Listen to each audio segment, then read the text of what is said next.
Nicaragua, gente que no vende patria. Buenos días.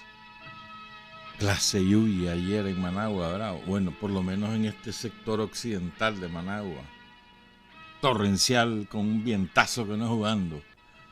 Bienvenidas y bienvenidos a Sin Fronteras de hoy, 16 de junio.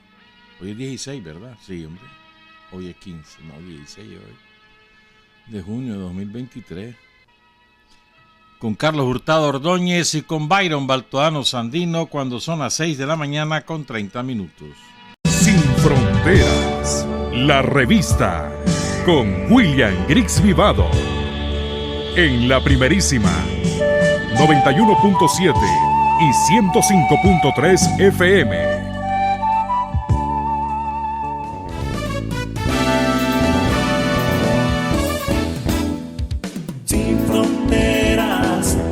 Decir la verdad, sin fronteras, trabajar, avanzar, combatir, vencer, sin fronteras.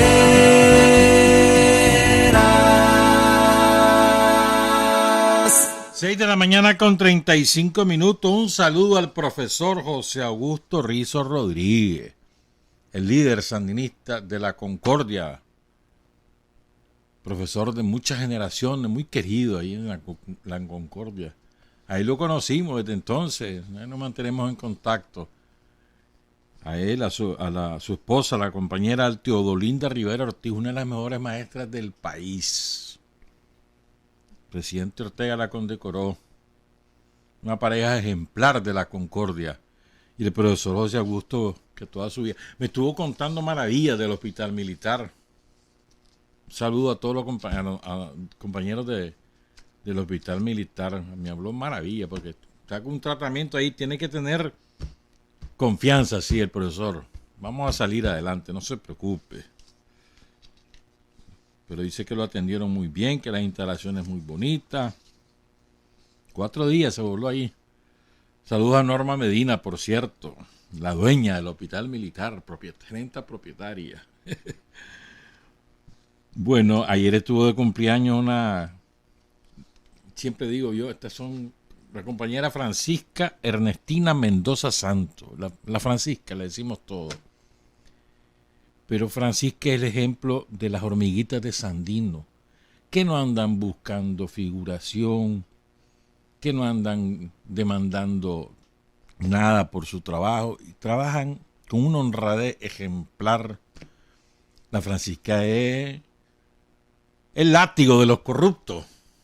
Trabaja para el Frente Nacional de los Trabajadores hace mucho tiempo y también ha sido sindicalista. Una gran compañera de esas mujeres firmes, combatientes, allá en San Judas. O sea, que ha sabido estar a la altura según el momento y ponerse el uniforme que hace falta en cada momento. Saludos, Francisca, felicidades y felicidades a tu medio limón sería, cantillano. Sí, ¿verdad? A tus hijos, a tus nietos. Creo que ya tenés bisnietos, ¿verdad, Francisca? Bueno, hoy vamos a hablar de nuestras raíces. Vamos a hablar de nuestras raíces. El martes, no, el lunes mismo, no, el martes. El compañero José Enrique Lacayo Muñoz, el hermano de Benito Lacayo, gran, extraordinario combatiente, que ha ido en León hace ya 44 años, me mandó un video que lo publicó, lo difundió, mejor dicho, el extracto, Diosdado Cabello, el líder del Partido Socialista Unido de Venezuela, en su página de YouTube, con el Mazo Ando, que es su programa de televisión.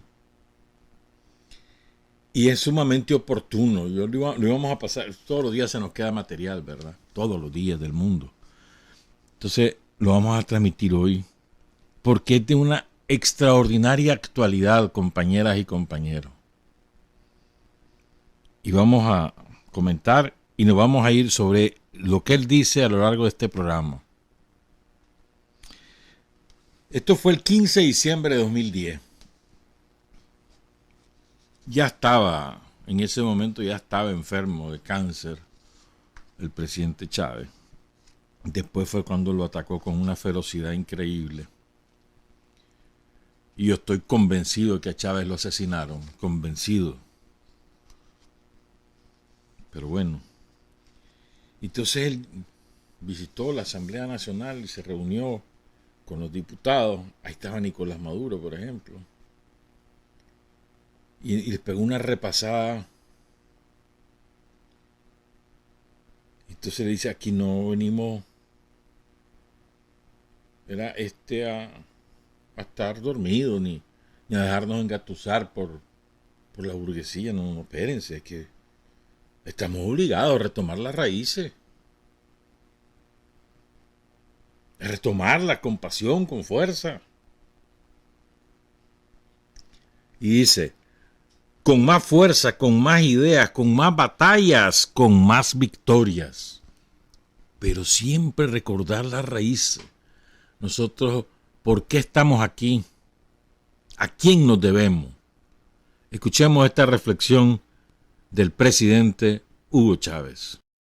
Me parece maravillosa la oportunidad para hacer un llamado a todos y a todas a que retomemos con fuerza las raíces de este proceso.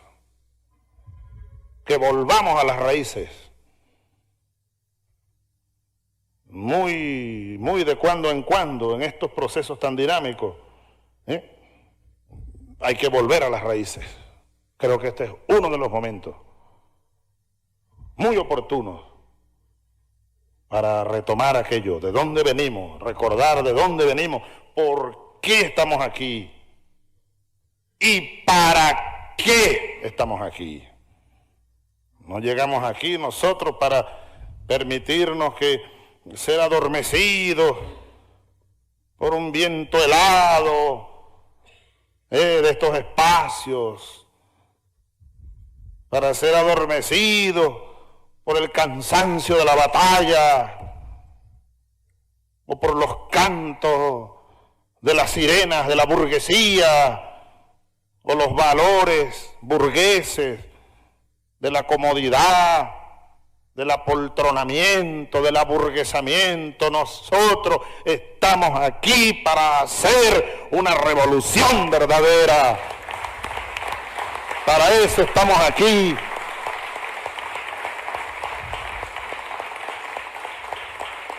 Es una raíz de rebelión, es una raíz de rebeldía, es una raíz subversiva.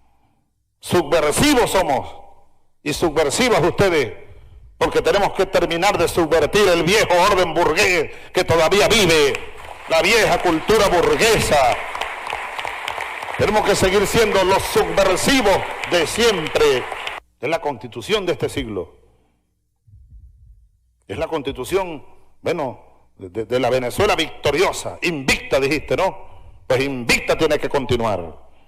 Y ahora estamos obligados a retomar las raíces, a alimentarla con más pasión, con más fuerza, con más ideas, con más batalla, con más victoria. Somos subversivos. El revolucionario es por naturaleza subversivo. Este es un concepto trascendente, creo yo, que nos vierte el presidente Hugo Chávez. Porque efectivamente los revolucionarios somos subversivos porque subvertimos el orden burgués, el orden imperial, el orden neocolonial. A eso nos dedicamos, a construir el nuevo orden, a nivel internacional y a nivel local. Siempre es así. Y eso es una batalla de todos los días, de todas las horas, de todos los minutos. Eso no es una batalla que empezó y que ya terminó. Ese es un proceso, una batalla de muchos años, de muchos siglos. Imagínense, comenzó con Lenin en 1917 y seguimos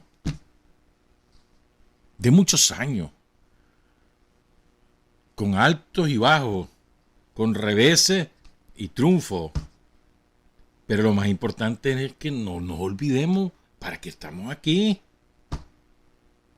Nosotros no estamos aquí para vivir parasitando el poder y sintiéndonos los importantes. Nosotros estamos aquí para servirle a la gente. No para creernos la mamá de Tarzán. No para creernos los que mandamos. La gente es la que manda, hermano. Pues vos y yo somos un instrumento. Y así nos tenemos que asumir con orgullo, además. ¿Cuál es el problema? Y hacemos lo que nos ponen a hacer. Quienes nosotros hemos escogido como nuestros dirigentes. Nosotros los hemos escogido. Bueno, entonces, y los asumimos como tales. Y esos compañeros designan a fulano, a sotano, y los asumimos como tales, tal como ha sido siempre en la historia del frente. Entonces, pero es tan importante, a ver, ¿cuáles son nuestras raíces? En el caso nuestro, nuestras raíces se hunden en la profundidad de la historia, como nos lo recuerda cada vez que nos transmite un discurso el presidente Ortega. Nuestras raíces se hunden en lo profundo de la historia, desde la época que nos invadieron los españoles, la banda de forajidos que mandaron los españoles a Centroamérica, a Nicaragua, a América entera. Banda de forajidos, aquí y en cualquier parte. Desde entonces viene esto. Es decir, defendiendo lo propio, nuestra manera de ser, nuestras creencias. Defendiendo nuestra cultura, nuestra autonomía, nuestra independencia. Construyendo la sociedad que nosotros queremos construir, de acuerdo a lo que nosotros consideramos que es lo mejor, no lo que nos dicen los demás que es lo mejor, no, lo que nosotros consideramos que es lo mejor. O sea, mandando en nuestra casa, decidiendo cómo hacemos las cosas. ¿Me entendés? Pero, ¿mandando para quién? Pues para la gente. La gente mandándose a sí misma. Y la gente diciendo, va, pues ustedes se van a encargar de gobernar, ustedes se van a hacer cargo, pero me rinden cuenta. Y la rendición de cuentas no es el informe presupuestario, no, eso es lo burocrático. La rendición de cuentas son las cosas que la gente ve, la gente siente. Cuando la gente ve que la cosa va mejor, siente que va mejor, siente que progresa, siente que tiene mejores condiciones, esa es la mejor rendición de cuentas. Si la gente se siente incómoda porque no se ha reparado la escuela, porque no se ha reparado el camino, porque no hay trabajo o no hay condiciones para trabajar, o porque los chavalos no llegan los maestros, o porque va al centro de salud y te tratan mal. Cuando la gente ve que las cosas no funcionan, reclama. Esa es la rendición de cuentas. Las cosas que hacemos, y eso es todos los días del mundo. Porque la gente no está esperando a que vos se te ocurra hacer las cosas, si para eso te paga. La gente te paga como funcionario de gobierno. ¿Cómo te paga? Pues los impuestos que recauda el gobierno. Eso es lo que la gente entrega. El gobierno no tiene dinero. El gobierno administra el dinero que le paga la gente a través de sus impuestos. Administra ese dinero. Y la rendición de cuentas es todos los días. Entonces a veces nos acomodamos o nos sentimos cansados o aburridos. Y entonces, espérate, vamos a esperar. No, la gente no espera porque la pobreza mata. Y la batalla fundamental es contra la pobreza. El último escollo del imperialismo impuesto a Nicaragua, la pobreza, impuesto a todo el mundo, ¿verdad? La batalla contra la pobreza, o sea, no espera que vos descanses. Y la gente reclama cuando te ve en las camionetonas. Y no volvés a ver, pero ni a la señora del mandado, a nadie. La gente se incomoda. La gente quiere gente cercana. Funcionarios que lleguen, se reúnan, platiquen, Como están haciendo un montón de compañeros que ahí andan, del Ministerio de la Familia, ahí andan de casa en casa, explicando la cartilla, platicando con la gente. La gente del MEF que ahí va, se mete a todos los sitios donde ha habido un financiamiento, un programa del MEF, que ahí se meten a platicar, a oír las quejas, las cosas que salen mal, las cosas que salen bien. Eso es. Así es. ¿Me entendés? Y esa es la rendición de cuentas también. Y la manera, lo que antes llamábamos el feedback. Subo y de vuelta, y de vuelta. Y eso nos ayuda a mantenernos pies sobre la tierra, no creernos la mamá de Tarzán. A ver, todo el tendido político ahí anda metido ahorita en mil cosas. El censo de la pobreza, el censo de la alfabetización, el censo de militantes, el ratificar militantes, ahí andan metidos. Y ahí oyen, la gente les cuenta, les reclama, les echa en cara cosas que estamos haciendo mal. Allá nosotros, si no queremos oír, ¿ve? Y no transmitimos a quien corresponde lo que oímos, porque eso también, ¿verdad? A veces la gente nos dice las cosas y nos quedamos con ellas. ¿Quién dice? Y para eso la gente está hablando, porque vos sos su correa de transmisión. Pero la única forma de no olvidarnos de nuestras raíces, ¿qué son las raíces? ¿De dónde venimos y por qué estamos aquí? Entonces, una manera, hay muchas maneras de recordarnos de esas raíces. Para mí, una de las maneras principales es recordar a nuestros santos. Es una de las maneras principales, todo su sacrificio, que es inconmensurable. Yo, por ejemplo, todos los días leo algo sobre algún compañero, todos los días. Compañeros o compañeras que uno conoció o que no conociste, pero conociste su epopeya. Y uno ve los rostros de las mamás ya envejecidas, y cómo esas mamás se mantienen leales. El otro día estaba viendo un video de Carlos Avilés. Se fue hay que contar esa historia. Es un reclamo que le tengo pendiente a Carlos, es esa historia de ese teniente, la mamá de un teniente que hizo una proeza. Entonces le hicieron una canción con lo de Tinoco y se la llevaron a la compañera. Se muere emocionada. Eso es importante. Y ahí andan las mamás. Ya muchas han fallecido, ya son 44 años, hermano. Y muchos también hermanos, hijos de los héroes también han ido falleciendo, porque el tiempo pasa, el tiempo es implacable. Entonces yo creo que una manera es esa, pues. Por eso nosotros en el programa siempre insistimos en nuestro héroe y contamos la vida de estos compañeros. Y la vamos a contar hoy también, la de muchos compañeros. Y entre esas raíces están también, porque a ver, es que a veces pensamos que la revolución empezó en el 79.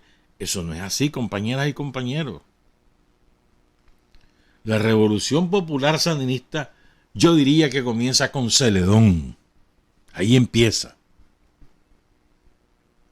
Con flujos y reflujos, con idas y vueltas.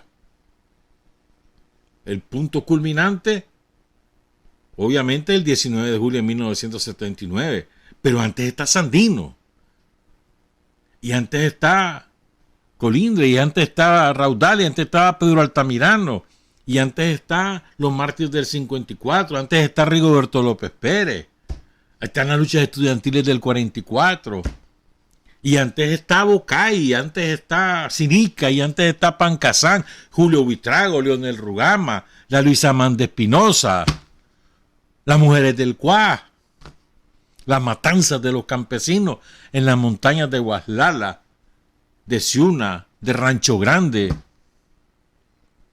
Antes está el sacrificio de montones de compañeros, algunos de ellos sobrevivieron, que sacrificaron toda su juventud, su salud, se enmontañaron.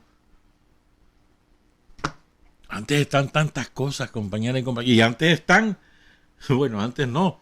Y durante están todo lo que pasó en los años 80.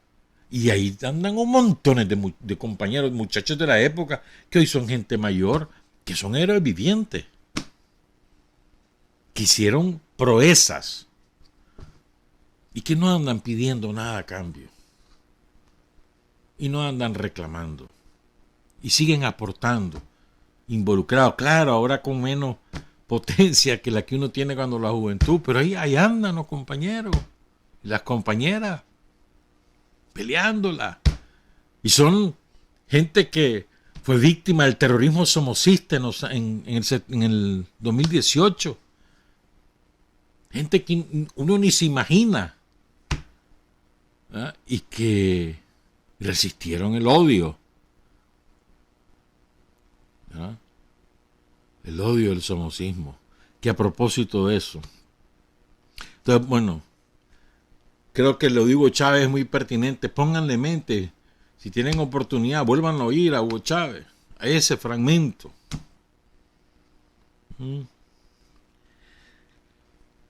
No llegamos aquí para permitirnos ser adormecidos por un viento helado de estos espacios, los aire acondicionados, ¿me entendés?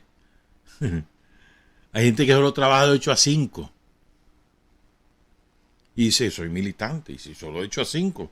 A las 5 se desentiende que la comidita, que el paseíto, que el parquecito, que la cantina. 8 a 5.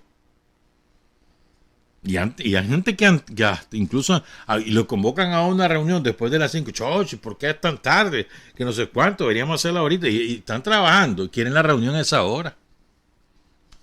¿Verdad que sí? Y en cambio vos ves en el territorio gente que no le pone peros a ningún horario. Gente que baja de las montañas a la hora que lo convocan, a lo que sea que lo convocan, con sus propios recursos.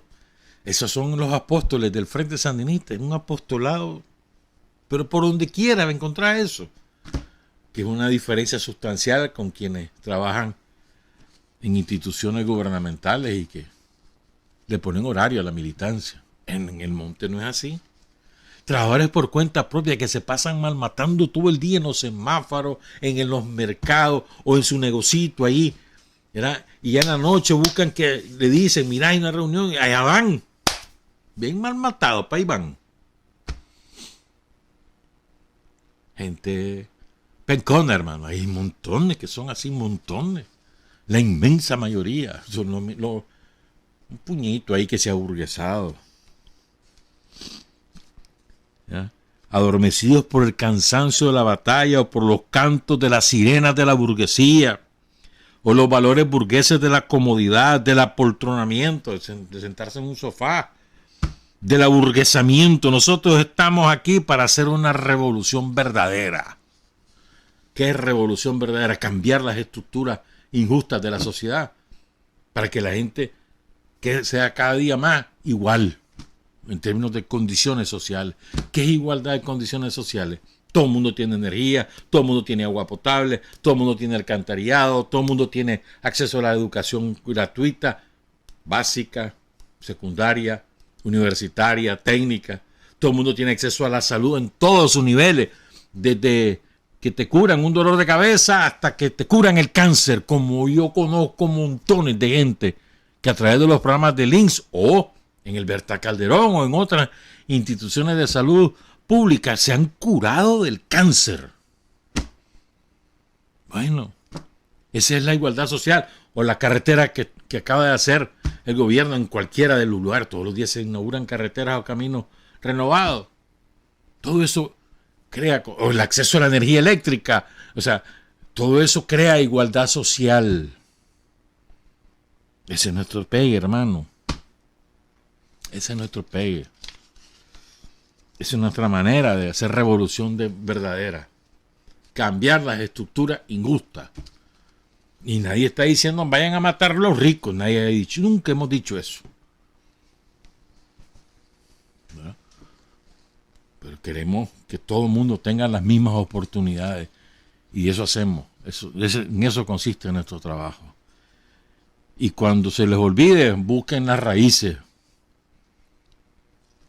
Pongan las velitas, las veladoras, recuerden a los santos. Si no conocen a ninguno, no tuvieron esa oportunidad, pues otro santo, que son muchos en Nicaragua. Por lo menos 100,000 hermanos. 100,000 son los santos que ofrecieron lo más sagrado, su vida, para que vos y yo disfrutemos hoy de mejores condiciones. Fíjate que el otro día que hablamos de Carazo, son las 6:59. Hay compañeros que tienen muchísimo más conocimiento que uno, ¿verdad? Entonces un compañero me escribió y me recordó algunas cosas y se las voy a compartir. Y entonces yo estaba pensando, hombre, el Estado de Nicaragua perdonó, pero dijo el Estado de Nicaragua, no, yo te voy a perdonar, pero no voy a olvidar lo que hiciste, porque si lo volvés a hacer, te vuelve a caer la teja. El Estado de Nicaragua. Pero yo creo que las víctimas ni olvidamos ni perdonamos, sinceramente. Está bien, en términos de Estado, vale viaje. Pero uno de ellos al que no podemos olvidar se llama Rodolfo Porras. Parte de la banda de forajidos que adoptó las siglas MRS. Ese individuo andaba de casa en casa señalándole a los tranqueros allí en Jinotepe quién era sandinista para que lo llegaran a matar o le llegaran a quemar la casa o lo que llegaran a secuestrar o le hicieran cualquier atrocidad. Rodolfo Porras, y ahí anda en Jinotepe. Le quedó administrando la casa a todos los sinvergüenzas traidores que hoy son yanquis. Y le mandaba, le alquiló las casas, le mandaba los realitos. Rodolfo Porras, cobarde solapado. Le cuida las casas a Maldonado, a Aristide Roa, Roberto Sancán y a la Dulce Porras, que se las daba de alta sociedad. Otro dato que nos recuerda el compañero. Los dos hijos de Aristides Rojas, de apellido Rojas Campos, los dos eran torturadores, esa era su especialidad. Le entregaban a los sandinistas para que los torturaran. Los dos hijos, Rojas Campos. Trabajan con Sancán, ese es un criminal, ahí vive la buena vida, porque a Oscar Arias le paga. Oscar Arias recibe un montón de reales de los yanquis para pagarle a todos estos delincuentes. Y Sancán ahí vive en Costa Rica, viviendo la gran vida. Se la da de experto en asuntos. Pobrecito, pobre diablo. No, pobrecito no. Es un imbécil el hombre, pero bueno, hay que dejarlo. Además se come su propio veneno, es una cobra. Entonces, y el otro dato que se nos olvidó, esto sí, yo lo recordaba, pero se me olvidó decirlo. Lo que pasó en el hospital Armín, que queda así en la salida. Eso fue el centro de atención a los tranqueros. Ahí llegaban a que los curaran y todo eso lo pagaban ellos. Álvaro Leiva se encargaba de darle los reales para medicina, para pagar médicos, y ahí estaban. Y también Álvaro Leiva es el que le paga al cura este maldito, qué hombre más maldito ese tal Juan de Dios. Qué maldito que era ese hombre, ojalá jamás regrese a Nicaragua. Porque ese hombre era malo, de maldad. Y en nombre de Dios lo hacía todo.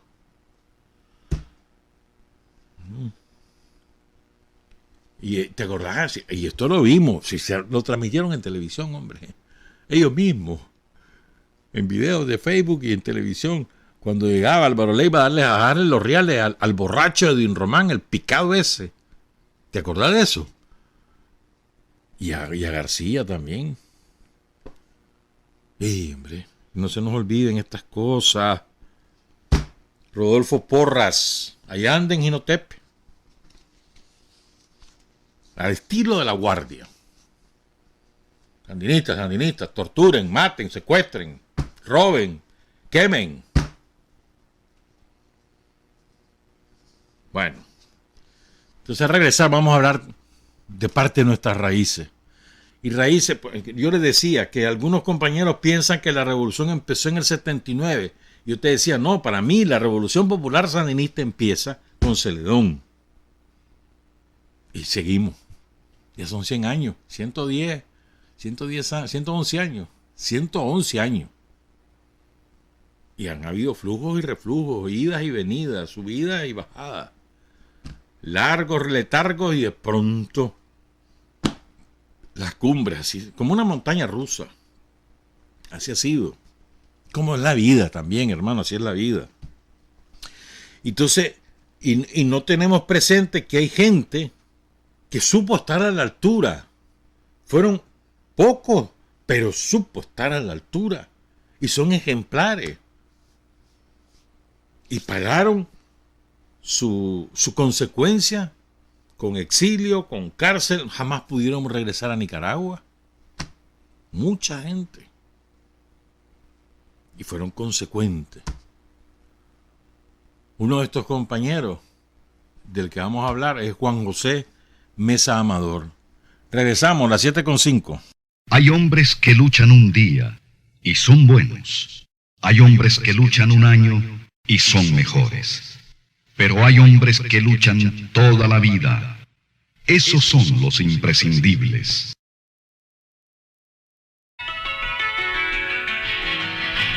Están escuchando Sin Fronteras. 7:11. Quiero ofrecerles disculpas y solicitar paciencia a muchísimos compañeros y compañeras que nos escriben por distintas vías, por múltiples vías diría yo, o que nos llaman y nos cuentan para que compartamos la vida de sus héroes, de sus santos. Pero vean, compañeros, el programa tiene 70 minutos, bueno, entre comillas, 70 minutos, porque hay como 10 minutos de anuncios y viñetas. Y no alcanza todo, y además hay que tener temas de actualidad. Entonces, ahí vamos. Tengo una cantidad enorme. Fíjate que ayer, por ejemplo, me escribió un compañero y me mandó un video. Y de hace 2 años. Y me dice, no, si yo te lo mandé. Lo vamos a rescatar porque habla de Douglas Mejía, principalmente. La otra semana vamos a ver si nos da tiempo, pues, porque ahí en la cola está un montón. Pero así, pues, como eso, montones. Yo les pido paciencia. Les prometo que lo vamos a hacer, pues, pero paciencia. Esto que vamos a hacer hoy, yo tengo remordimiento porque no lo hemos hecho antes. Entonces vamos a ver si nos da tiempo de hacerlo todo como lo queremos hacer. Primero vamos con José Amador y después vamos con los comandos revolucionarios del pueblo de la carretera norte, con Gabriel Cardenal, con René Cisneros, hoy es su aniversario. Ayer fue lo de Bataola y cayó el jefe de la insurrección en Occidente, Arnoldo Real. Y vamos a ver si nos da tiempo. La compañera Beatriz Blandino es sobrina nieta de Juan José Mesa Amador. ¿Quién es este compañero? Es uno de los firmantes del manifiesto, podríamos decir, que firma también Raudales y Santos López, que yo se los leí la semana pasada. Y yo dije ahí, Juan José Mesa no lo ubico, pues entonces ahí dice, ese es mi tío abuelo. Y me manda algunas cosas y yo encontré otras.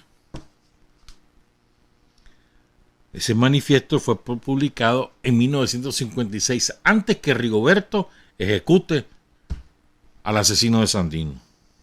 Lo firmaron Ramón Raudales, Santos López, Virgilio Godoy, Juan José Mesa, Alberto Ordóñez Argüello, Macario Estrada y Adolfo Agaguardi. La mamá de Juan José, dice Beatriz, era hermana de mi abuelita Carmela Amador Suárez, mamá de mi papá, y mi abuelito era José Dolores Blandino Pérez. Tengo una prima hermana, pongan cuidado, María Berta Mesa Blandino, que tiene más de 90 años y todavía tiene buena memoria. Ella es hija del hermano de Juan José Mesa Amador, o sea, sobrina de Juan José Mesa Amador, que nació en 1910, hijo de José María Mesa Benavide, de Santa Cruz, Estelí. Saludos, Octavio Ramón. José María Mesa Benavide es de Santa Cruz, Estelí. Queda antes de Estelí, ¿verdad? Cuando vas de Managua, pues para Estelí. Queda como 5 kilómetros antes. Santa Cruz. Y de Famelisa.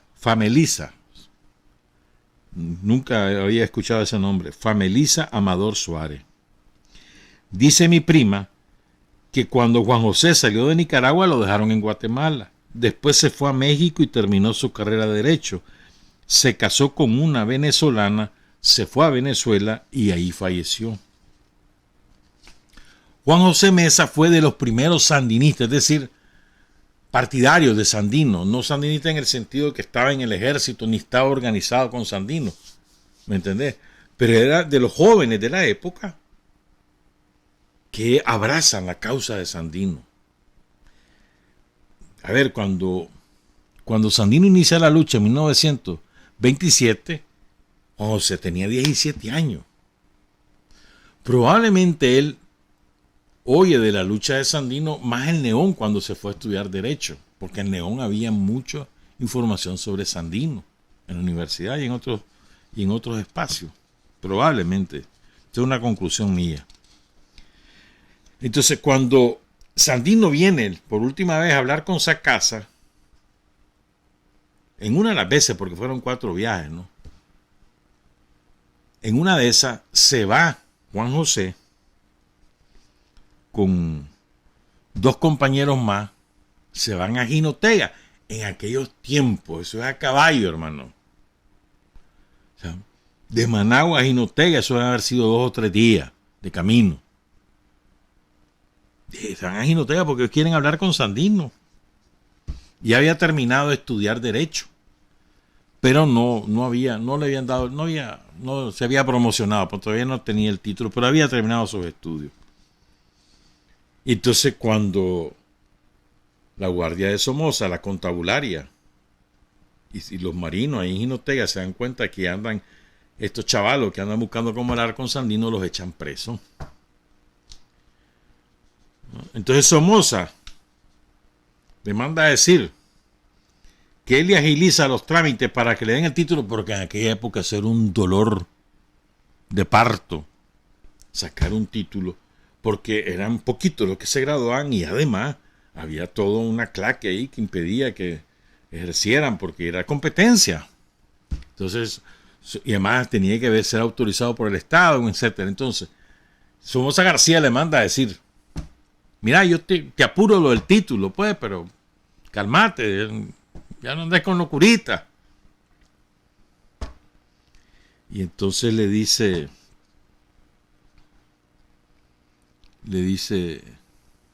Juan José, no. Porque eso, bueno, en el interín, mientras está preso Juan José, asesinan a Sandino. Entonces le dice, no, le dice, yo no quiero que la firma de un asesino en mi título. Entonces lo agarró y lo montó en un tren y lo mandó para Guatemala. Ahora contamos eso. Él se casó aquí, primera vez en Nicaragua, y después se casó con la venezolana, ¿verdad? Con la venezolana tuvo 2 hijos, no conocemos qué pasó con ellos. Y murió en 1959, tenía 49 años, estaba entero ese hombre. Se estaba bañando y se le reventó la aorta. Y ahí quedó Juan José Mesa. Fíjense, en el diario La Prensa del 12 de diciembre de 1935, año 10, número 27-22, en la primera página, diario La Prensa, uno de los padrinos de Somoza García, de los que incitaba al asesinato de Sandino, ahí aparece la información con el título. Eran títulos larguísimos en esos diarios en la época. Ayer fue conducido a Corinto el bachiller Juan José Mesa para ser extrañado del país. Bachiller en aquel tiempo era como decir hoy doctor. Hay mucha gente que no le gusta que uno le diga su nombre, sino yo soy doctor, yo soy licenciado. Como es ahora, les encanta que le digan máster, maestro, como que si nacieron con ese titulón, que eso te hace mejor ser humano. Ay, pero bueno.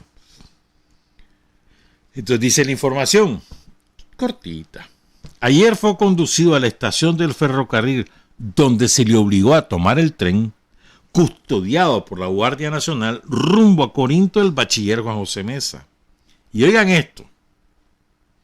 El presidente Sacasa ordenó el destierro del joven Mesa para solidarizarse. Mira qué cabrón que Sacasa, qué cabrón.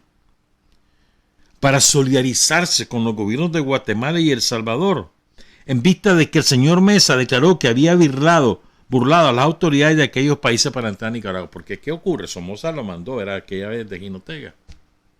Lo mandaba a Guatemala, entonces él se vino y entró por vereda. Entonces él mismo dijo, no, si yo pasé por ahí. Entonces para solidarizarse dice Sacasa, será cabrón. Será cabrón. Es que Sacasa para mí, Sacasa es un coautor del crimen de Sandino, para mí, en mi opinión.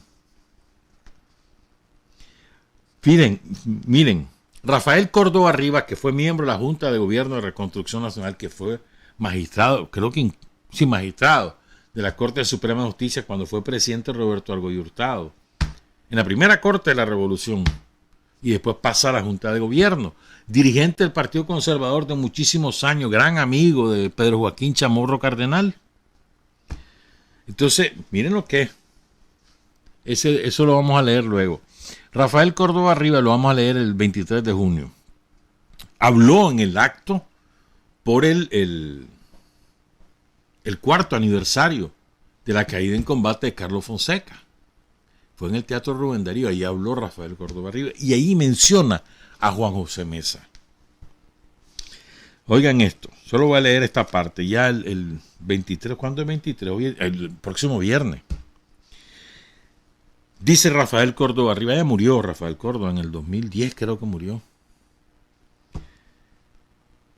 Desde antes de la muerte del general Augusto C. Sandino ya se sentía la personalidad de algunos grupos sociales en Nicaragua, principalmente en la universidad, en las escuelas, como se le llamaba en aquel tiempo en León, Managua y Granada, principalmente en Managua y León. Palpitaba el corazón de los nicaragüenses. Al unísono de la lucha en la montaña. Cabe aquí mencionar, dice el doctor Rafael Córdoba Rivas, al doctor Juan José Mesa Amador, inclaudicable sandinista, quien murió en el exilio, abandonado por sus mismos compañeros que habían traicionado la causa. De modo que un grupo de estudiantes, entre los cuales se encontraba el doctor Luis Bermúdez, también trabajaba en ayuda de cierto apoyo logístico al general Sandino. Tras su asesinato, muchos son los sandinistas que en esa época olvidan la gesta y la lucha del hombre que había muerto por librar a Nicaragua del puño imperialista. En alguna fotografía donde aparecían los sandinistas de aquella época, solo quedan pocos valientes nicaragüenses, como dije, como Juan José Mesa, que se exilian para no doblegarse ante la tortura y la persecución de la Guardia Nacional. De ahí venimos, de compañero con Juan José Mesa. Nunca se rindió. Y fíjate, él muere, 3 años después de la firma de aquel manifiesto. Lástima, ¿verdad? Si hubiera conocido a Carlos Fonseca, te aseguro que se hubiera involucrado en el frente, pero bueno. Entonces, me encontré un artículo de él publicado en la revista que se editaba en Costa Rica, la mejor revista de la época.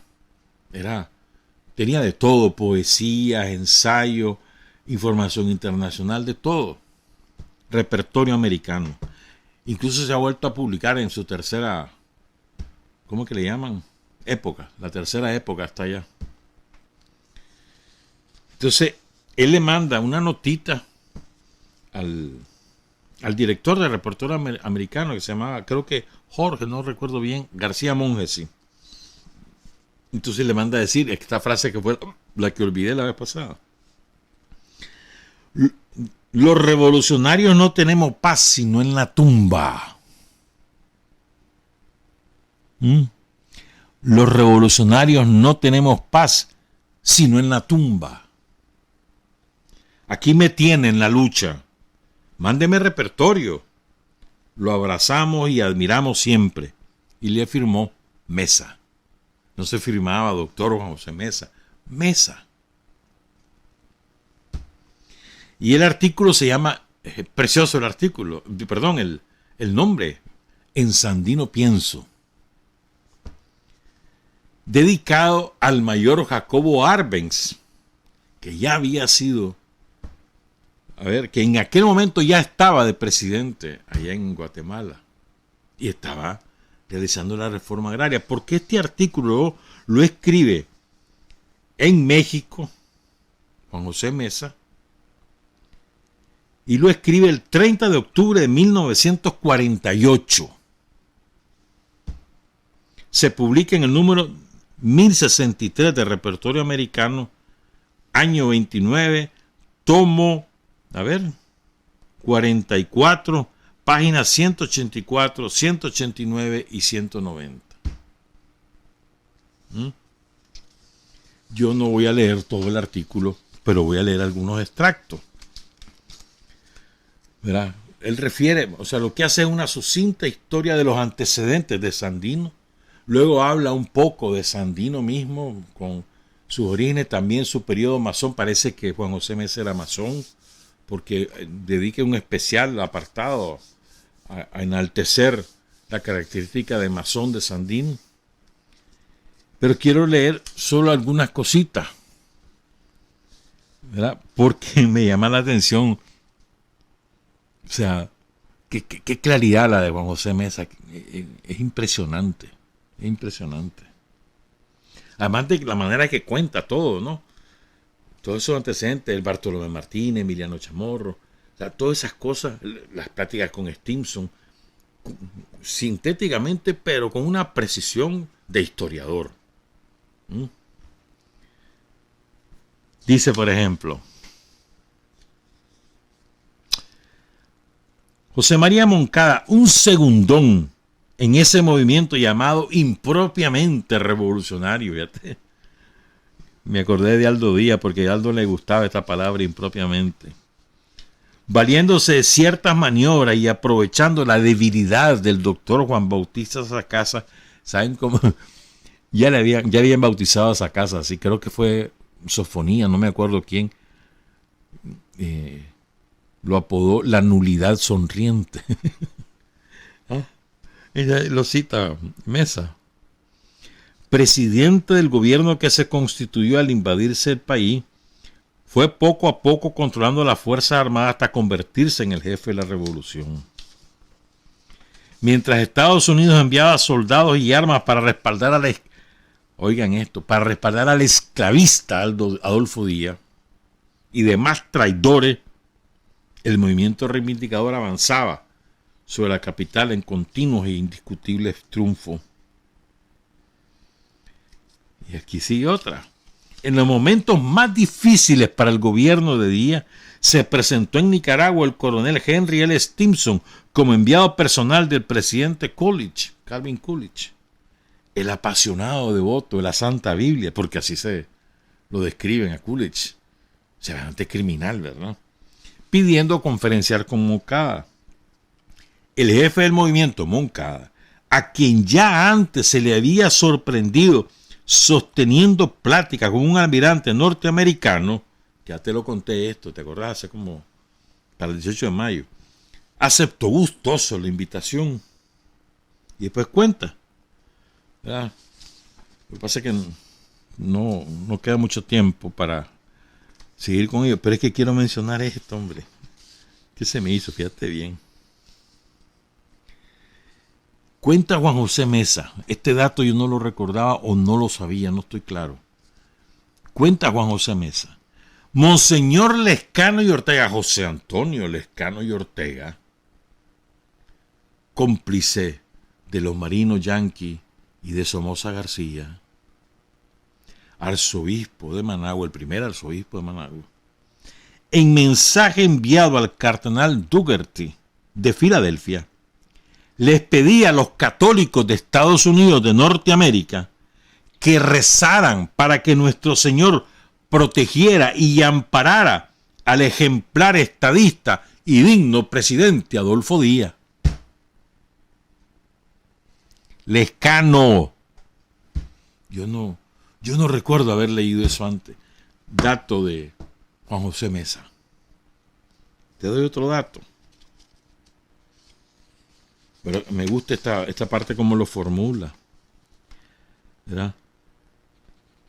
A ver. Las armas que México puso en manos de los nicaragüenses para que reivindicaran sus derechos políticos fueron entregadas a las fuerzas de ocupación de la piratería norteamericana.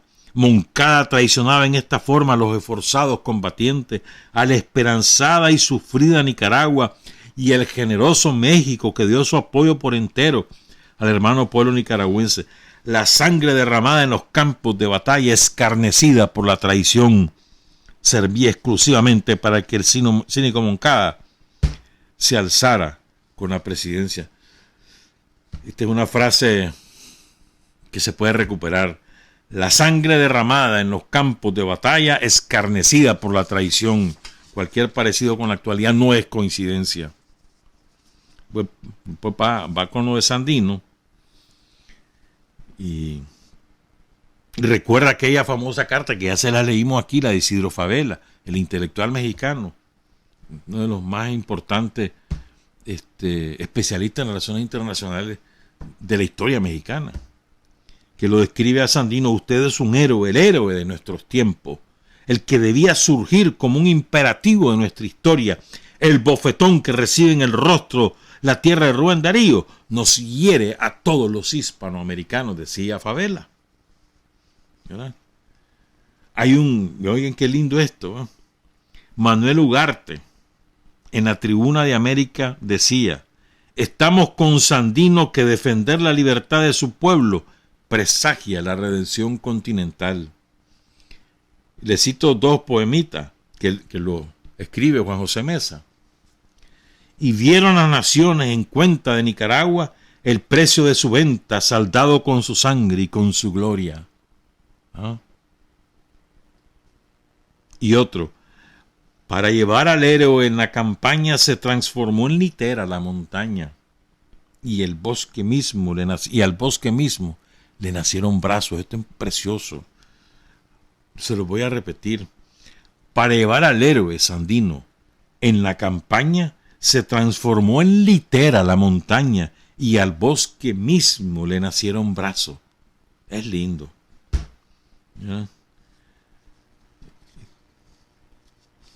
A la actitud valiente y decidida de Sandino, que no acepta la rendición, el imperialismo contestó enviando a Nicaragua más tropas, cañones, ametralladoras y aviones. Recrudeció los feroces bombardeos aéreos y las criminales concentraciones en las que murió gente indefensa, mujeres, ancianos y niños.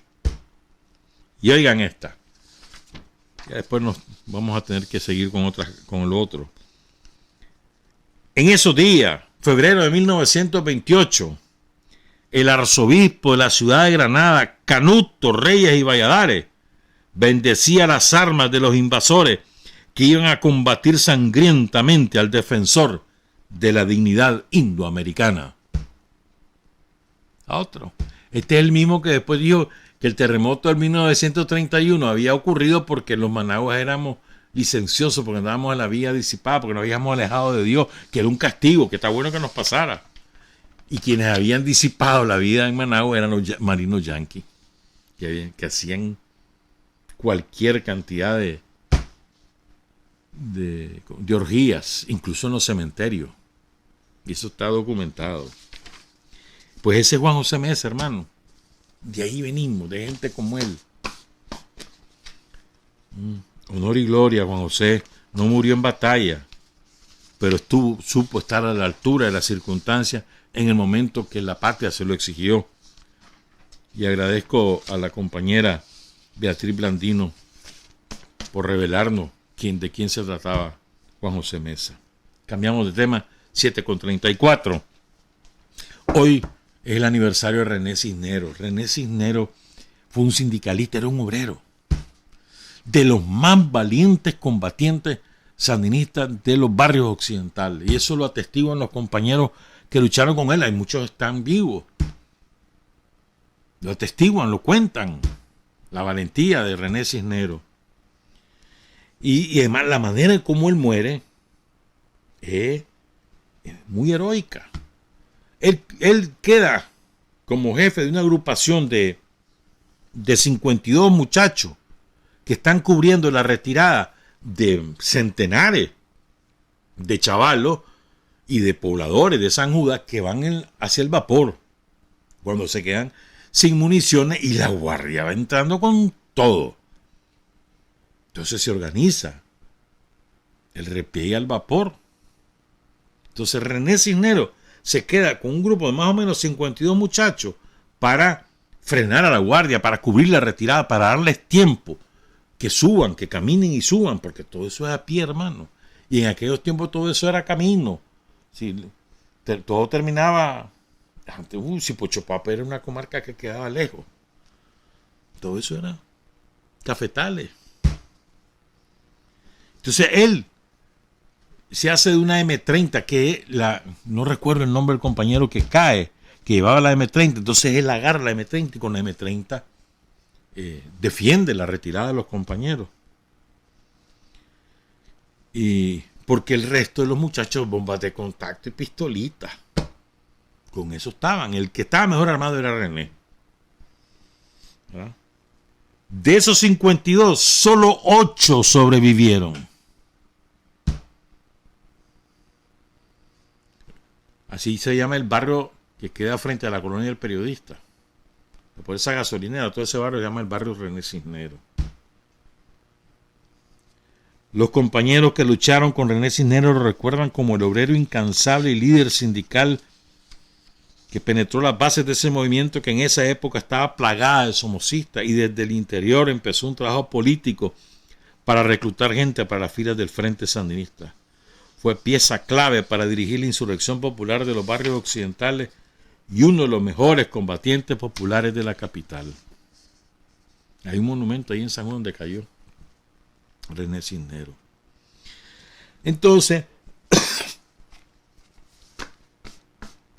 hay una masacre que la cuenta Pablo Emilio Barreto en sus libros y también la tienen colgada en su página web, donde tiene... Creo que el cronista de la insurrección de Managua es Pablo Emilio, ¿no? Hizo un esfuerzo encomiable Pablo Emilio. Y el gran mérito de este relato, que no sé si nos va a dar tiempo, es que Pablo Emilio entrevista al único sobreviviente. O sea, eran 3, pero ya murieron 2, solo quedaba él. Esto lo hizo en el 2017, o sea, ya 6 años. Yo no sé si el compañero aún vive. ¿verdad? Pero solo él queda de lo que ocurrió en lo que hoy es el barrio Camilo Chamorro, que se llamaba en aquel tiempo Horizonte. Y ahí la guardia masacra a 12 muchachos. Y aquí hay una discrepancia en la cifra. Hay algunos que dicen que son 8, otros que son 10, otros que son 12. Pablo Emilio tiene 12 nombres de los chavalos que mueren ahí. Y entonces, a propósito de eso, bueno, primero voy a leer los nombres de los chavalos que ahí murieron. Fidel Caldera Smitia, hermano de alguien que traicionó su sangre. Él era el jefe de este grupo de compañeros. Los hermanos Esmeralda Durbin y Marvin Torres Valdivia, José Andrés Urbina Mairena, Luis Mariano Álvarez Ramírez, César Augusto Solís, Juan Arcia Ordóñez, otros dicen que Arce, Mario Díaz, los hermanos Roberto Antonio Toto y Denis Salvador Rivas Castillo, Carlos Alberto Ramírez Flores y Mario Zelaya. Esto ocurrió el 10 de junio del 79. ¿Ya? Solo vivieron 3 compañeros: Horacio Martín Arróliga Flores, el zurdo Cadena, que no tengo el nombre, no lo escribe Pablo Emilio, y otro compañero de seudónimo William, tampoco tengo el nombre. William y Cadena ya fallecieron. Para el 2017 que Pablo Emilio en 2016, perdón, 2016, no 2017, 2016, que Pablo Emilio hizo esta entrevista. Entonces él entrevista a Horacio Martín Arróliga Flores, que en aquel momento, en el 2016, era dueño de una pulpería a la orilla de la carretera norte en Guaspán Sur, frente a la iglesia de Benecer. Y dice, una exitosa pulpería. Entonces eran 15 chavalos. A ver, voy a tener que contarlo para después, para poder hablar de todo. El frente, o sea, la tendencia proletaria del Frente Sandinista tenía un trabajo descomunal ahí en la carretera norte, en la fábrica, sobre todo en la fábrica, entonces, y en los colegios. Entonces, el frente, la tendencia proletaria del frente había logrado captar a montones de chavalos y los había organizado en los comandos revolucionarios del pueblo. Uno de los artífices de los comandos era Gabriel Cardenal Payo, de que va a ver si nos da tiempo de hablar porque tenemos bastante sobre Payo. Entonces, pero ahí trabajaban un montón de compañías. Ahí estaba Chico Mesa, que el sábado fue su aniversario, un extraordinario dirigente minero de la mina de Limón, extraordinario. El Chico Mesa era caballada de dirigente, fue presidente del CUN, por cierto.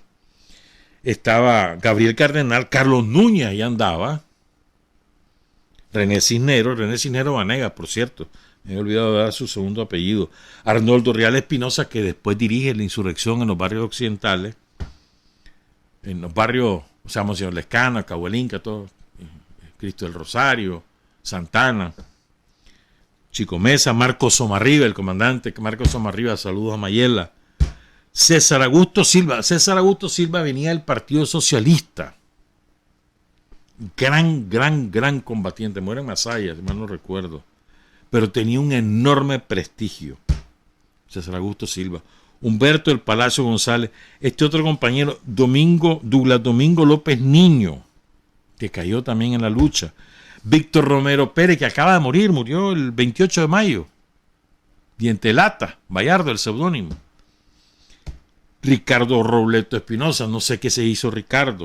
Lucio Jiménez, que ahora es pastor de una iglesia cristiana en Ciudad Sandino. El general César Larga Espada. Marta Roque, la compañera del general. Enrique Flores, y ahorita va a ver si da tiempo de contarles cómo cayó Enrique Flores. Y los hermanos Cienfuegos, Mario y Víctor Cienfuegos Aburto, entre otros. Todos ellos estaban ahí trabajando, haciendo... O sea, fue muy importante. O sea, después se juntaron con las EPP ahí en Santa Rosa, en todos esos barrios. Pero era fuerte. Y lo que pasa es que los comandos eran comandos, hacían acciones comando. O sea, les precisaban un objetivo, se concentraban en ese objetivo, ejecutaban ese objetivo y luego se volvían a clandestinizar. Y entonces los preparaban después y así funcionaba, pero entrenado. O sea, no era al bolsazo. En cambio, las brigadas eran más del chavalero, ¿verdad? Que no había sido entrenado, pero se juntaban, hacían acciones en la noche, en los días se iban al colegio o a lo que le correspondía. Eran más espontáneas, más autónomas, voluntariosas incluso. Bueno, entonces, a ver, ¿qué fue primero voy a contar esto, pues después voy con que hay un testimonio que dio aquí en la radio hace muchos años, América Vidaurre, sobre todas estas cosas, porque América era de los comandos. Pero bueno, ahorita les cuento. Entonces, ¿qué fue lo que pasó? Gabriel Cardenal Payo, que fue el jefe de la insurrección en la hablada de San Judas y demás, cae, lo echan preso en unos otros días, fue 26, creo, de junio, y llegan a tirar su cadáver ahí en el camino de la Cruz Verde. Tengo un testimonio ahí sobre Douglas Mejía y sobre Gabriel. Pero bueno, eso lo vamos a leer otra semana. Entonces, Gabriel Cardenal Payo era el principal organizador e impulsador de los comandos, ¿verdad? No era el único, el principal, estoy diciendo, no era el único, ¿verdad? Entonces, él planifica durante varios días una emboscada que en su época fue muy sonada. En Arrocargo, Arrocargo, y ahí está todavía, creo, el Arrocargo, los semáforos del Arrocargo, al otro lado, o sea, en la carretera norte hacia la derecha. Enfrente está el barrio Camilo Chamorro. Entonces el Arrocargo era una empresa de transporte, entonces había un convoy de la Guardia que se trasladaba todos los días desde Nacal, en aquel tiempo la Aguadora, hasta el Arrocargo. Entonces Gabriel Cardenal estudió eso. A qué hora lo hacían, cuántos guardias iban, cuántos camiones llevaban, qué llegaban a hacer. Entonces decide Gabriel Cardenal hacer una emboscada a ese convoy el 27 de mayo, calculando que ese día era el día de la guardia y generalmente se picaban los guardias. Porque les daban la francachela, les daban comida, les daban guaro, les hacían fiesta. Entonces, calculando que ese día van a estar picados, Gabriel organiza la emboscada del Arrocargo. Y la pulverizan. Creo, mal no recuerdo, eran 7 los camiones, ¿verdad? 4 de ellos destrozados. Y en aquel tiempo se dijo que habían sido 20 los guardias aniquilados. Nunca se supo exactamente porque la guardia siempre escondía sus muertos, ¿verdad? Pero fue un éxito resonante. Entonces la guardia estaba enfurecida por aquel golpe espectacular que había dado el frente bajo la dirección de Gabriel Cardenal. Estaba enfurecida. Esto es un dato importante. Entonces Gabriel después dice, hombre, ahora hay que golpear las aduanas, las que quedan de Portezuelo para el lago. Ahí en el tiempo había mucha agencia aduanera y las que quedaban cerca del aeropuerto. Hay que golpear las aduanas, pero eso falló, ¿verdad? Entonces quedan reconcentrados. Entonces van a hacer una acción para el 10 de junio y reconcentran 2 escuadras. La de Calderas Mitia y la del barrio Santa Rosa, en 2 casas de seguridad ahí en ese barrio, el barrio Horizonte, que hoy se llama Camilo Chamorro, ¿verdad? Entonces, no hay tiempo de contar lo de la América. Mentira, mano. Espérame, sí. Me voy a saltar todo esto. Y la caída de Enrique, que es una caída... Porque quiero contar bien esto para que aprendamos, creo que aprendemos de estas cosas, pues. Entonces dice Horacio Martín Arróliga Flores, el único que queda vivo de esa masacre, ¿verdad? A ver, dice Horacio que él participó en esa emboscada del Arrocargo, que eran alrededor de 80 guardias. Andaban en 7 camiones con ametralladoras montadas encima en la emboscada del Arrocargo. Y cuenta William Agudelo, no sé qué se hizo William, porque ya William de origen colombiano, poeta. Él escribió la biografía de Gabriel Cardenal allá en los años 90, creo que en 97 por ahí. Poeta de Solentiname, cantante también. Entonces él escribió la biografía de Gabriel Cardenal y se llama El Ángel de San Judas. Bonito nombre le escogió. También escribió lo del ataque al cuartel San Carlos y tiene varios libros de poesía. Bueno, entonces, dice Horacio, Gabriel se dedicó durante varios días a estudiar el itinerario cotidiano y el comportamiento de los guardias, el cual ha sido un recorrido infaltable, ya te lo dije, desde Nacal hasta la Fuerza Aérea, pero pasaban por el Arrocargo, ¿verdad? Entonces, ya te dije esta parte. Entonces, después de ese operativo militar, Gabriel Cardenal ordena a la brigada Camilo Chamorro que hiciera un operativo militar en las empresas aduaneras ubicadas por Café Soluble de la subasta hacia el fondo, casi en la orilla del lago Managua. Yo no recuerdo si ese intento se haría el siguiente día o el tercer día del operativo de la recarga. De lo que sí me acuerdo nítidamente es que la misión militar nuestra falló. Y el operativo se iba a hacer en conjunto con otra brigada llamada Che Guevara, cuyos miembros eran todos del barrio Santa Rosa. Bueno, entonces el caso es que para el 10 de junio los concentra Gabriel, ¿verdad? Uno en una casa de seguridad de Maritza Rocha, que era colaboradora del Frente, donde funcionaba un hospedaje que se llamaba Tú y Yo, como los helados, los Tú y Yo, ¿verdad? Ese estaba ubicado al fondo de este asentamiento que se llamaba Horizonte Norte. Hoy es el barrio Camilo Chamorro. Ahí los vendía, dice Pablo Emilio, los lotes los vendía alguien de apellido Riguero, que además era dueño del único pozo que estaba al fondo. Entonces él sacaba el agua y después la llegaba a vender, pero no había agua domiciliar, él la vendía. Y habían unos grandes espacios vacíos, ahí eso no estaba totalmente habitado. Ahora eso es así de lleno, el Camilo Chamorro, ¿verdad? Que queda contiguo al Hugo Chávez, ¿verdad? Lo ubican, ¿no? O sea, frente a la estación 6, frente a la Rocargo, todo eso es el barrio Camilo Chamorro. Bueno, por ahí está el monumento, incluso de los semáforos, como 4 o 6 cuadras hacia el lago. Bueno, otro que está, bueno, sí, ok. Entonces la brigada del Che Guevara se ubica en otra casa que estaba hacia el lago, donde funcionaba otro hotel. Entonces los 15 muchachos están ahí, la brigada Camilo Chamorro. Adopta ese nombre después de la calle de Camilo, donde la familia Rocha. Entonces, miren por qué le digo que hay que aprender de esto. ¿Qué ocurre? Los muchachos olvidan las medidas de seguridad, se confían y eso les costó la vida. Incluso había la orientación que el jefe de la brigada no podía quedarse con su brigada porque además tenía otras misiones que cumplir y Fidel Caldera decidió quedarse esa noche. Entonces todos se van a acostar y dejan a un posta como a las 2 de la madrugada, pero además no solo eso, sino que se supone que están reconcentrados. Una vez que uno entraba a una casa de seguridad ya no podía salir.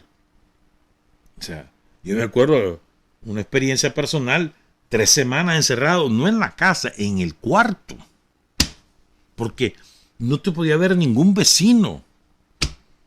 Si te veía un vecino te podían denunciar y quemaba a los dueños de la casa y te quemabas vos mismo. Entonces, del cuarto no podías salir. Imagínate. Entonces, los chavalos relajados, pues, salían, entraban de la casa. Claro, habían 2 orejas. Ahí los pintan y los denuncian. Uno que era boxeador, Marvin Bucardo, y una tal Juana Carrión. Entonces esos son los 2 que los denuncian, ¿no? Entonces, y además le dan la dirección exacta de la Maritza Rocha. En cambio, los otros chavalos, los que estaban más al lago, esos no. Esos, una vez que llegaron, no volvieron a salir, eran más disciplinados, ¿verdad? La casa tenía entrada por delante y por detrás, pero no hicieron un plan. A ver, si entra la guardia, ¿qué hacemos? Pues vamos a hacer no, sino que de lo más confiado. Esto lo cuenta Horacio, no lo estamos inventando, lo cuenta él. No, que entraron chavaleros, se regaron en los cuartos, después ya que se concentraron a la hora que haya sido, y todo el mundo se fue a dormir y dejaron un posta. El posta, a las 2 de la mañana, oí el ruidaje de los becas, de los camiones. Después van que van a botar la puerta. Abran la puerta, aquí está la Guardia Nacional. No se resistan, que los vamos a matar. Pero ya es muy tarde. Aquel chavalero se levanta, dundo. Está dormido, ¿no? Entonces, cuando quieren salir por detrás, los para Fidel, contado por Horacio. Y dice que no, que se queden, que le van a decir a la guardia que son drogos. Pero está terminando de decir eso cuando ya entra la guardia. Entonces Horacio le grita, vamos por atrás. Entonces la mayoría logra salir, pero adentro quedaron como 6. Y la guardia los aniquila. ahí adentro, en los cuartos. Los barre. Y a lo otro, la guardia había rodeado la casa y tenía cubierta la puerta trasera. Algunos logran salir y se tiran al monte, ¿verdad? Pero a los otros los agarran allí queriendo salir. Y los 3 que logran sobrevivir se van por arrastra ahí en el monte y van a salir allá a la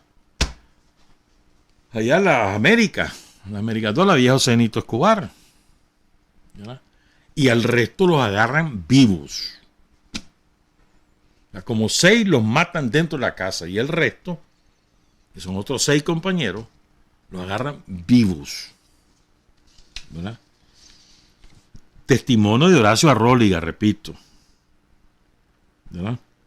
Entonces, ¿qué ocurre? Por ejemplo, a los hermanos, esto dice Horacio que no se confirmó, pero conociendo la guardia, pues sí lo creo. Estaban los hermanos La Esmeralda o Esmeralda, Marvin y Dulvin, y estos salen juntos, los agarran vivos. Y a la Esmeralda la violan delante de los hermanos y después los matan. Hubo otros 2 muchachos que los agarran vivos, los atan como si fueran nacatamales y los ponen debajo de un muro. Entonces los guardias, que era como de 2 metros de altura, entonces los guardias se subían al borde del muro y se tiraban del borde a los cuerpos de los chavalos. Y así estaban como haciendo como juego. Los desbarataron. Así los mataron. Contado por Horacio. ¿No? Y así murieron los chavalos pues de los comandos revolucionarios del pueblo de la brigada Camilo Chamorro. Ahí lo recuerdan en el Camilo Chamorro, ¿verdad? Después fueron a tirar los cuerpos y esto es triste, oigan este relato. Ahí hay un monumento, ahí donde había el predio Montoso, ahí es donde es el Motel Salamandra. Ahí está el monumento. Y también ahí está, en ese monumento está registrado el nombre del compañero Mario Ayala. Este chavalo, mira lo que es la vida, mano.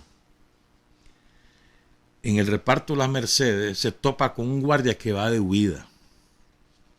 Va hacia el aeropuerto y lo mata. El 19 de julio de 1979.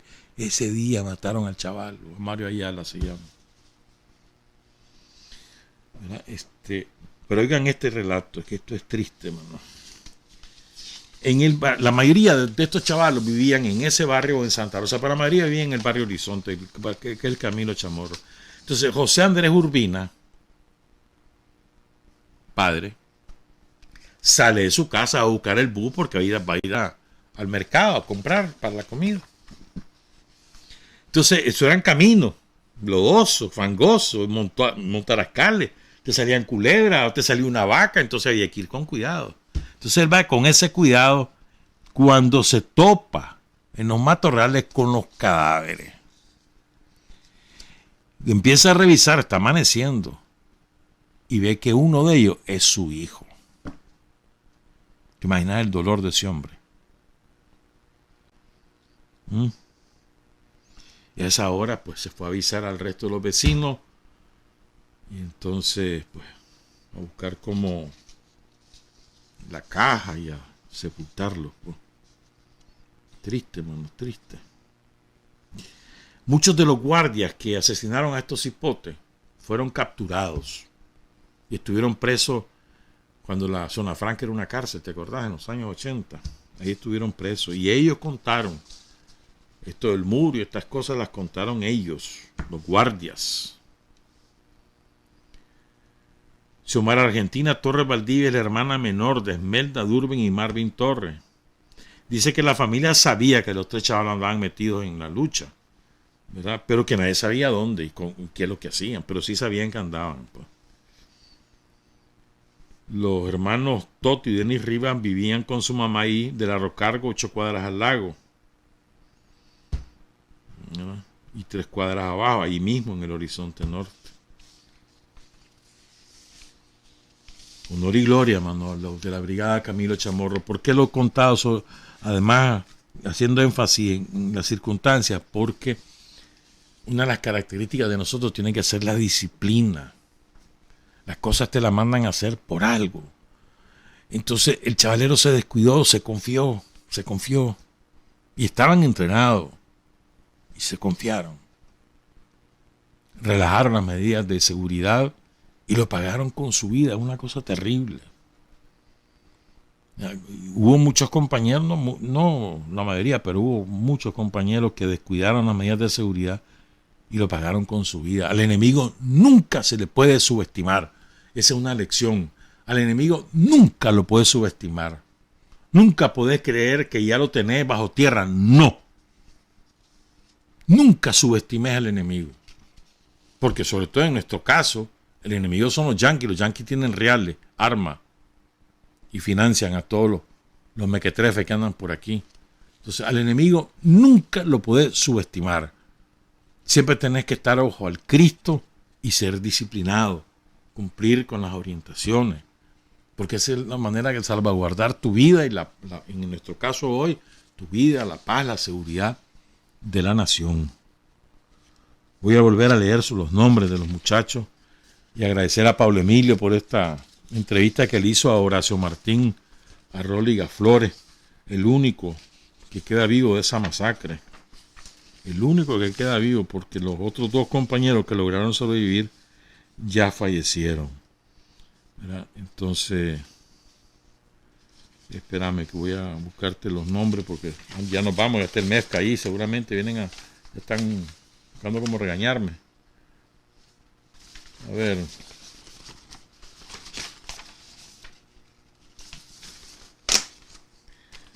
Qué barbaridad, mano. Claro, aquí están. Aquí es que está. Bueno.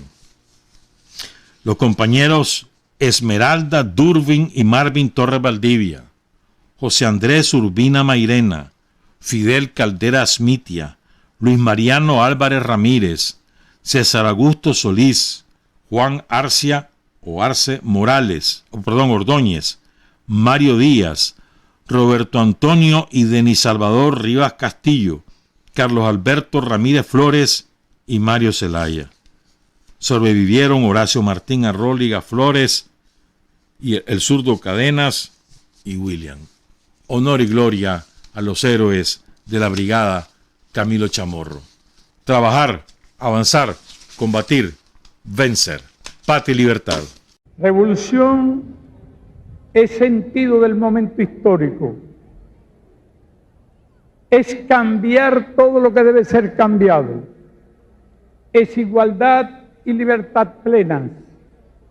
Es ser tratado y tratar a los demás como seres humanos. Es emanciparnos por nosotros mismos y con nuestros propios esfuerzos. Es desafiar poderosas fuerzas dominantes dentro y fuera del ámbito social y nacional. Es defender valores en los que se cree al precio de cualquier sacrificio. Es modestia, desinterés, altruismo, solidaridad y heroísmo. Es no mentir jamás ni violar principios éticos. Es convicción profunda de que no existe fuerza en el mundo capaz de aplastar la fuerza de la verdad y las ideas. Revolución es unidad, es independencia, es luchar por nuestro sueño de justicia para Cuba y para el mundo, que es la base de nuestro patriotismo, nuestro socialismo y nuestro internacionalismo.